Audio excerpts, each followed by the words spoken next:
Dennis Narayan Nair lahir dan besar di Kuala Lumpur, Malaysia. Dia tumbuh dalam keluarga yang sederhana namun hangat. Ibunya Catherine Daniel adalah sosok wanita yang sangat penyayang dan protektif terhadap anak sematawayangnya ini. Sejak kecil, Dennis dikenal sebagai anak yang pendiam dan tertutup.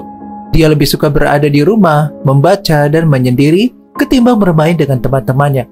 Di masa sekolah pun, dia bukan tipe anak yang menonjol, tapi juga nggak pernah bikin masalah. Sayangnya, nggak banyak informasi detail soal masa kecil Dennis. Tapi satu hal yang pasti, dia sangat dekat dengan ibunya yang bernama Catherine. Kala itu, ibunya menjadi tulang punggung keluarganya dan mencurahkan hidupnya untuk membesarkan dan mendidik Dennis. Menginjak usia remaja, Dennis mulai menunjukkan ketertarikan pada hal-hal spiritual. Dia sering menghadiri kegiatan keagamaan di lingkungan tempat tinggalnya dan terlihat sangat serius mendalami ajaran-ajaran agama.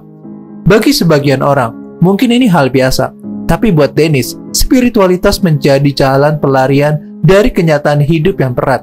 Dia menemukan ketenangan dalam agama, dan dari sinilah muncul cita-citanya untuk menjadi pendeta. Setelah menyelesaikan pendidikannya, Dennis pun mewujudkan mimpinya sebagai seorang pendeta. Namun dia hanya mendapatkan kesempatan sebagai pendeta paruh waktu di gereja lokal. Seperti tugas sebagai pendeta pada umumnya, dia mengajar, memimpin doa, dan kadang membantu jemaat yang datang curhat soal masalah hidup mereka. Namun kehidupan dewasa nggak seindah yang dibayangkannya. Di usianya yang relatif muda, Dennis mengalami serangan stroke. Serangan ini mengganggu kesehariannya dan membuatnya harus banyak beristirahat di rumah. Pelan tapi pasti, kondisi kesehatannya makin menurun. Dia menjadi makin tertutup dan jarang berinteraksi dengan dunia luar. Pekerjaannya sebagai pendeta paruh waktu pun mulai terganggu. Meski tinggal sendiri di kawasan Taman Overseas Union Garden Kuala Lumpur, ibunya Catherine masih sering datang menjenguknya. Wanita berusia 77 tahun ini gak pernah lelah memastikan anaknya tetap baik-baik aja. Namun kasih sayang itu lama-lama berubah menjadi tekanan batin. Seiring bertambahnya usia, hubungan antara Dennis dan ibunya mulai memburuk. Perbedaan pandangan agama menjadi pemicu utama konflik mereka. Catherine yang punya keyakinan berbeda merasa gak sepenuhnya setuju dengan jalan hidup Dennis sebagai pendeta. Di sisi lain, Dennis merasa gak didukung dan gak dipahami oleh ibunya. Setiap pertemuan mereka makin sering nih diwarnai debat dan adu argumen. Apa yang dulu jadi hubungan ibu dan anak yang erat, kini berubah menjadi hubungan yang penuh tekanan emosional. Lalu datanglah pada tahun 2020, pandemi COVID-19 menyerang seluruh dunia, termasuk Malaysia. Pemerintah menerapkan perintah kawalan pergerakan atau disebut MCO, ya semacam lockdown gitulah. Hal itu tentu aja membuat orang-orang harus tetap di rumah dan menghindari kontak fisik. Bagi Dennis yang udah hidup dalam kondisi stroke, pandemi membuat semuanya terasa lebih sepi dan sunyi. Dia makin merasa terasing, gak ada teman, gak ada jemaat, dan hubungan dengan ibunya semakin tegang. Para tetangga pun mulai bertanya-tanya. Catherine yang biasanya terlihat mengunjungi anaknya, tiba-tiba menghilang dari peredaran. Akan tetapi karena situasi pandemi, semua orang berpikir Catherine ini hanya membatasi aktivitas di luar. Mereka nggak tahu bahwa sesuatu yang sangat kelam sedang terjadi di balik dinding rumah Dennis. Pada akhir Maret 2021, tepatnya antara tanggal 21 sampai 26, pertengkaran antara Dennis dan ibunya mencapai puncaknya. Mereka terlihat adu argumen hebat soal keyakinan dan gaya hidup. Dalam kondisi emosi yang gak terkendali, frustasi yang udah lama menumpuk akhirnya meledak.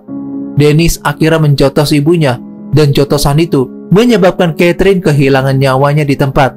Setelah menyadari apa yang terjadi, Dennis mulai panik. Dia bingung dan gak tahu harus berbuat apa.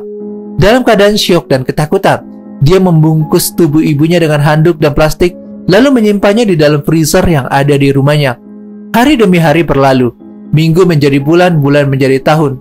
Dan selama 3 tahun itu, Dennis hidup berdampingan nih dengan freezer tempat tubuh ibunya disimpan. Bayangin aja, setiap hari dia membuka pintu kulkas, mengetahui apa yang tersembunyi di dalam rumahnya. Tapi ternyata gak ada satupun orang yang tahu. Tetangga-tetangga mulai curiga dengan Catherine karena gak pernah terlihat. Akan tetapi, Dennis masih tetap menjalani kehidupan setiap hari seperti biasa. Kayak meskipun hanya sesekali keluar rumah. Dia menyimpan rahasia kelam itu sendirian, terus dihantui rasa bersalah dan ketakutan akan ketahuan. Akhirnya pada tanggal 12 November 2024, di sana Dennis mengaku telah menghabisi ibunya 3 tahun lalu. Dia menceritakan semuanya, dari pertikaian, kemetongan, hingga penyimpangan tubuh di dalam freezer. Polisi awalnya nggak percaya, akan tetapi tetap mengirim tim ke rumah Dennis. Dan saat mereka membuka freezer itu, mereka menemukan tubuh Catherine Daniel masih terbungkus rapi, masih utuh, dan masih menyimpan misteri besar tentang apa yang sebenarnya terjadi. Setelah penemuan menggemparkan itu, Dennis langsung ditangkap dan dibawa ke pengadilan. Pada tanggal 26 November 2024, dia hadir di pengadilan Magistrate Kuala Lumpur menggunakan kursi roda. Dia datang tanpa pengacara. Dia didakwa dengan pasal 302 KUHP Malaysia atas tuduhan penghabisan nyawa. Jika terbukti bersalah, Dennis menghadapi hukuman atau penjara hingga 30-40 tahun, ditambah hukuman cambuk minimal 12 kali. Berita ini langsung viral, media sosial penuh dengan komentar masyarakat. Ada yang mengecam tindakan Dennis. Ada juga yang merasa iba, menganggap ini adalah kisah tentang orang yang tenggelam dalam tekanan batin dan kesehatan mental yang gak terurus. Sidang lanjutan kasus ini dijadwalkan pada tanggal 7 Februari 2025. Banyak pihak yang menunggu-nunggu keputusan akhir dari pengadilan. Meskipun kasus ini masih dalam proses, namun AA ya nggak menemukan kelanjutan ceritanya lagi untuk vonis hukuman pelaku tersebut. Nah, untuk kasus yang kedua, kali ini AA mau bahas kasus yang sempat heboh di Malaysia. Sebuah kisah tragis tentang seorang wanita hebat, seorang ibu, seorang pengusaha sukses yang hidupnya berakhir dengan cara yang sangat gak manusiawi. Ini adalah cerita tentang Datuk Sosialawati Lawiyah yang dikenal banyak orang sebagai Ratu Kosmetik Malaysia. Namun, di balik kesuksesannya dan senyum hangatnya, gak ada yang menyangka bahwa akhir hidupnya akan begitu kelam. Seperti apa sih kisahnya? Jadi, Datuk Sosialawati Lawiyah dilahirkan pada tahun 1963 di Kampung Sri Medan, Batu Pahat, Johor. Dia tumbuh dalam keluarga sederhana sebagai anak ke-6 dari 12 bersaudara.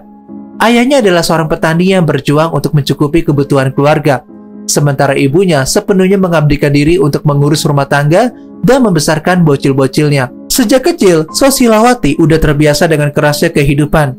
Dia belajar tentang arti kerja keras dan tanggung jawab sejak usia dini. Bersama adiknya Rosnani, dia membantu keluarga dengan menoreh getah di kebun mereka yang seluas 2 hektar.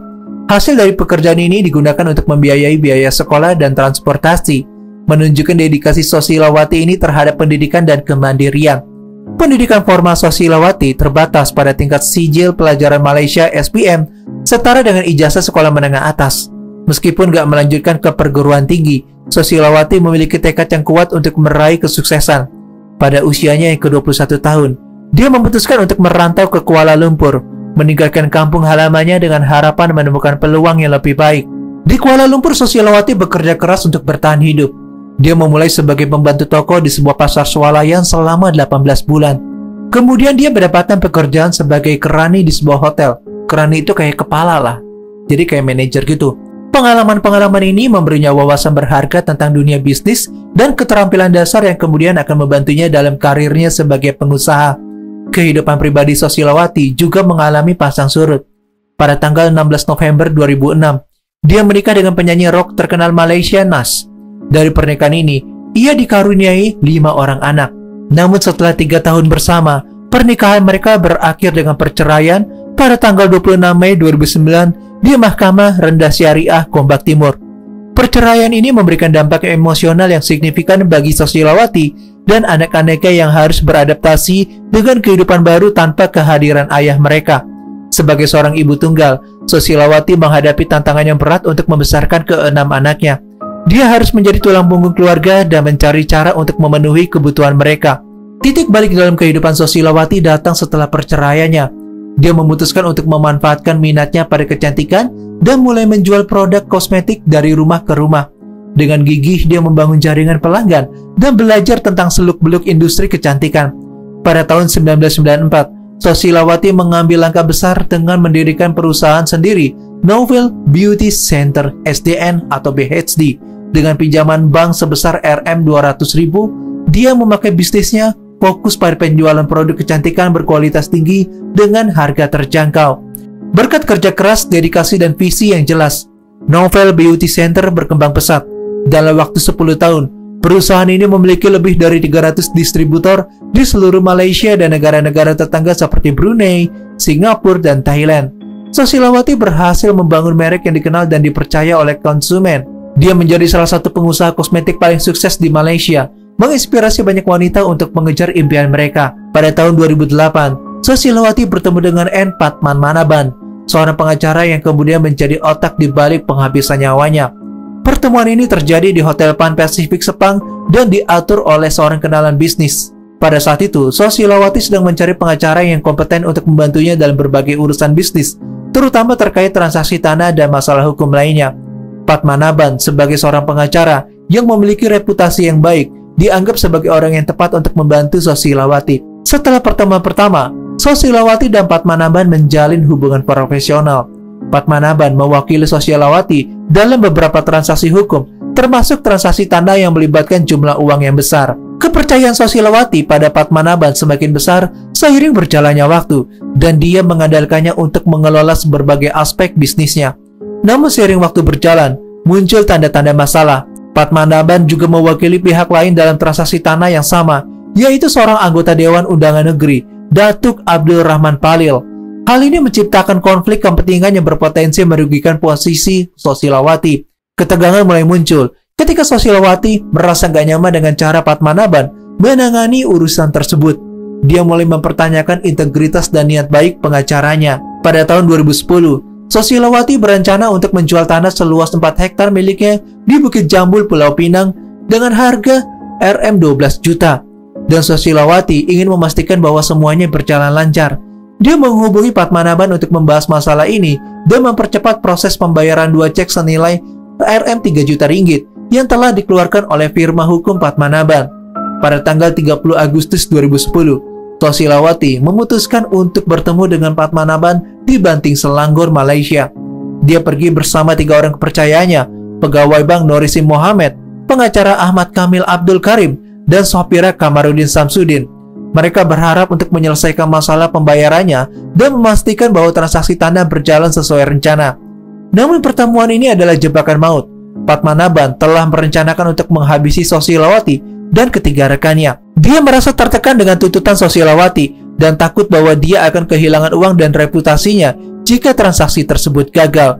Didorong oleh keserakahan dan ketakutan, dia memutuskan untuk mengambil tindakan ekstrim. Padmanabhan telah mempersiapkan segala sesuatunya dengan cermat. Dia memilih ladang miliknya di Banting sebagai tempat untuk melakukan penghabisan nyawanya. Dia juga melibatkan 3 orang pekerjanya, Tetia Lalagan, R. Matan, R. Katafarayan, untuk membantunya dalam menjalankan rencananya.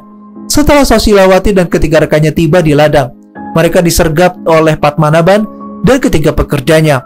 Para korban diserang dengan sangat yang mengerikan dengan menggunakan senjata tumpul seperti kayu keriket dan senjata yang sangat menyeramkan. Mereka mendapatkan aksi gak terpuji dan dihabisi dengan sangat menyeramkan. Setelah memastikan bahwa semua korban udah tiada, para pelaku mulai membumi hanguskan mereka untuk menghilangkan jejaknya. Mereka menggunakan bahan bakar seperti bensin dan melumuri tubuh korban dengan tai lembu untuk mempercepat proses pembakaran. Setelah jasad korban gosong, abu mereka dikumpulkan dan dibuang ke Sungai Pancau yang terletak nggak jauh dari ladang tersebut. Setelah Sosilawati dan ketiga rekannya dilaporkan hilang, pihak kepolisian melancarkan penyelidikan intensif. Penemuan mobil BMW X5 milik Sosilawati di sebuah tempat parkir di Subang Jaya menjadi petunjuk penting. Polisi juga menemukan mobil milik Ahmad Kamil di dekat sebuah hotel. Penyelidikan mengarah pada penangkapan Padmanabhan dan beberapa pekerjanya di sebuah ladang di Banting pada tanggal 9 September 2010. Setelah diinterogasi, para tersangka mengakui perbuatan mereka dan mengungkapkan rincian penghabisan nyawa yang mengerikan.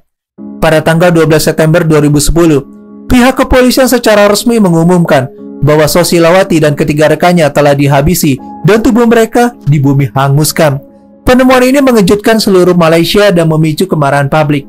Mereka menemukan sisa-sisa tubuh human dan barang-barang milik korban di ladang tersebut. Bukti-bukti ini semakin memperkuat kasus terhadap para tersangka. Pada tanggal 15 Oktober 2010, Padmanabhan dan ketiga pekerjanya didakwa di Mahkamah Majistrate Telok Detok atas tuduhan penghabisan nyawa. Proses peradilan berlangsung selama beberapa tahun dengan banyak saksi yang memberikan keterangan dan bukti-bukti yang diajukan. Pada tanggal 23 Mei 2013, Mahkamah Tinggi Shah Alam menjatuhkan hukuman metong kepada N. Padmanabhan, Tetia Lalagan, R. Matan, dan R. Katafarayan setelah mereka terbukti bersalah menghabisi Datuk Sosilawati Lawiya dan 3 orang lainnya. Keputusan ini disambut dengan lega oleh keluarga korban dan masyarakat Malaysia. Setelah penghabisan nyawa yang sangat mengerikan ini, keluarga Sosilawati mengalami duka yang mendalam. Anak-anaknya kehilangan sosok ibu yang sangat mereka cintai, dan mereka harus menghadapi masa depan tanpa kehadirannya. Nah, untuk kasus yang terakhir, AA mau bawain kasus yang dialami pekerja migran asal Indonesia yang terlibat penghabisan nyawa majikannya di Malaysia. Awalnya niatnya mau memperbaiki hidup di negeri tetangga, malah berakhir dengan tragedi. Seperti apa sih kisahnya? Pelaku bernama Wilfrida Soik. Wilfrida lahir pada tanggal 12 Oktober 1993 di Kabupaten Belu, Nusa Tenggara Timur. Sejak kecil dia tumbuh dalam keluarga yang sederhana dan memiliki impian untuk membantu keluarganya secara finansial. Pada tahun 2010, Wilfrida memutuskan untuk menjadi tenaga kerja wanita di luar negeri, berharap bisa mendapatkan penghasilan yang lebih baik. Dia direkrut oleh agen tenaga kerja yang gak resmi dan berangkat ke Malaysia pada tanggal 23 Oktober 2010. Setelah tiba di Malaysia, Wilfrida ditempatkan bekerja sebagai pembantu rumah tangga di rumah keluarga Lee Lai Wing. Namun setelah beberapa waktu, dia dipindahkan untuk merawat Yip Sok Pen, seorang wanita berusia 60 tahun yang menderita penyakit Parkinson. Selama bekerja di rumah Yip, Wilfrida mengalami perlakuan yang sangat gak enak. Dia sering dimarahi dan bahkan dijotos oleh majikannya. Perlakuan ini membuat Wilfrida merasa tertekan dan terancam. Pada tanggal 7 Desember 2010, situasi semakin memuncak ketika Yip Sok Pen kembali memarahi dan menyerang Wilfrida. Dalam keadaan emosional dan terdesak, Wilfrida merasa nggak ada pilihan lain selain membela diri. Dia mendorong Yip hingga jatuh dan kemudian menghunuskan benda tajam sebanyak 42 kali. Setelah insiden tersebut, Wilfrida meninggalkan lokasi kejadian dan berusaha melarikan diri. Namun pihak kepolisian segera menangkapnya di sekitar Kampung Cabang 4 Tok Uban, Kelantanan. Wilfrida dituduh melakukan penghabisan nyawa berdasarkan pasal 302 yang mengancam hukuman metong bagi pelaku penghabisan nyawa. Setelah penangkapannya, kasus Wilfrida menarik perhatian publik dan media di Indonesia serta Malaysia. Banyak organisasi non-pemerintah seperti Migran Care memberikan dukungan hukum dan advokasi untuk membela Wilfrida. Mereka menyoroti perlakuan buruk yang dialami Wilfrida sebagai faktor pendorong tindakan yang sangat gak terpuji itu. Persidangan pertama dimulai pada awal tahun 2011. Selama proses hukum, tim pengacara yang ditunjuk oleh Kementerian Luar Negeri Indonesia berargumen bahwa tindakan Wilfrida merupakan bentuk pembelaan diri akibat perlakuan yang sangat gak terpuji dari majikannya.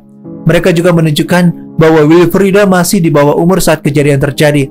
Selama persidangan berlangsung, berbagai bukti diajukan oleh jaksa penuntut umum yang menyatakan bahwa Wilfrida melakukan penghabisan nyawa dengan niat jahat. Namun pengacara Wilfrida berhasil membuktikan bahwa dia mengalami gangguan kejiwaan sementara akibat tekanan psikologis yang sangat ekstrim.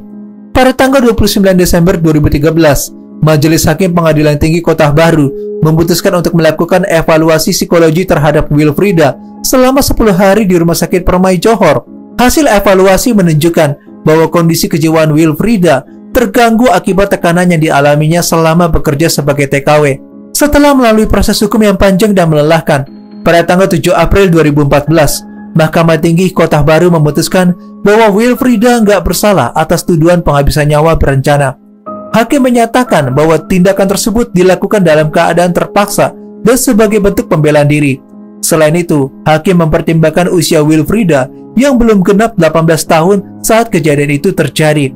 Meskipun dinyatakan gak bersalah atas tuduhan penghabisan nyawa berencana, hakim memutuskan bahwa Wilfrida harus menjalani perawatan di rumah sakit jiwa karena kondisi kejiwaannya yang terganggu akibat pengalaman traumatis selama bekerja sebagai TKW. Setelah melalui proses hukum yang panjang, nasib Wilfrida Soik berakhir dengan kabar baik. Pada tanggal 25 Agustus 2015, Mahkamah Rayuan Putrajaya di Malaysia memutuskan bahwa Wilfrida gak bersalah atas tuduhan penghabisan nyawa terhadap majikannya Yip Sok Pen. Keputusan ini menguatkan putusannya sebelum dari Mahkamah Tinggi Kota Baru yang menyatakan bahwa tindakan Wilfrida merupakan bentuk pembelaan diri akibat gangguan kejiwaan yang dialaminya. Selain itu, usia Wilfrida yang saat itu masih di bawah 18 tahun juga menjadi pertimbangan penting dalam keputusan tersebut. Wilfrida kemudian ditahan di Rumah Sakit Jiwa Permai Johor Baru untuk menjalani rehabilitasi hingga mendapatkan pengampunan dari Sultan Malaysia. Proses hukum terhadapnya akhirnya berkekuatan hukum tetap setelah jaksa penuntut umum mencabut banding terhadap putusan bebas Wilfrida. Nasib baik menanti Wilfrida ketika dia akhirnya pulang kampung ke halamannya di Nusa Tenggara Timur pada tanggal 21 Mei 2021. Kepulangannya difasilitasi oleh Kementerian Luar Negeri Indonesia dan dia disambut dengan hangat oleh keluarganya serta masyarakat setempat. dalam proses pembelaan hukum. Menteri Pertahanan Prabowo Subianto turut campur tangan dengan mendampingi Wilfrida. Prabowo bahkan menyewa pengacara ternama di Malaysia untuk membantu kasusnya yang berkontribusi besar dalam pembebasan Wilfrida dari ancaman hukuman metong.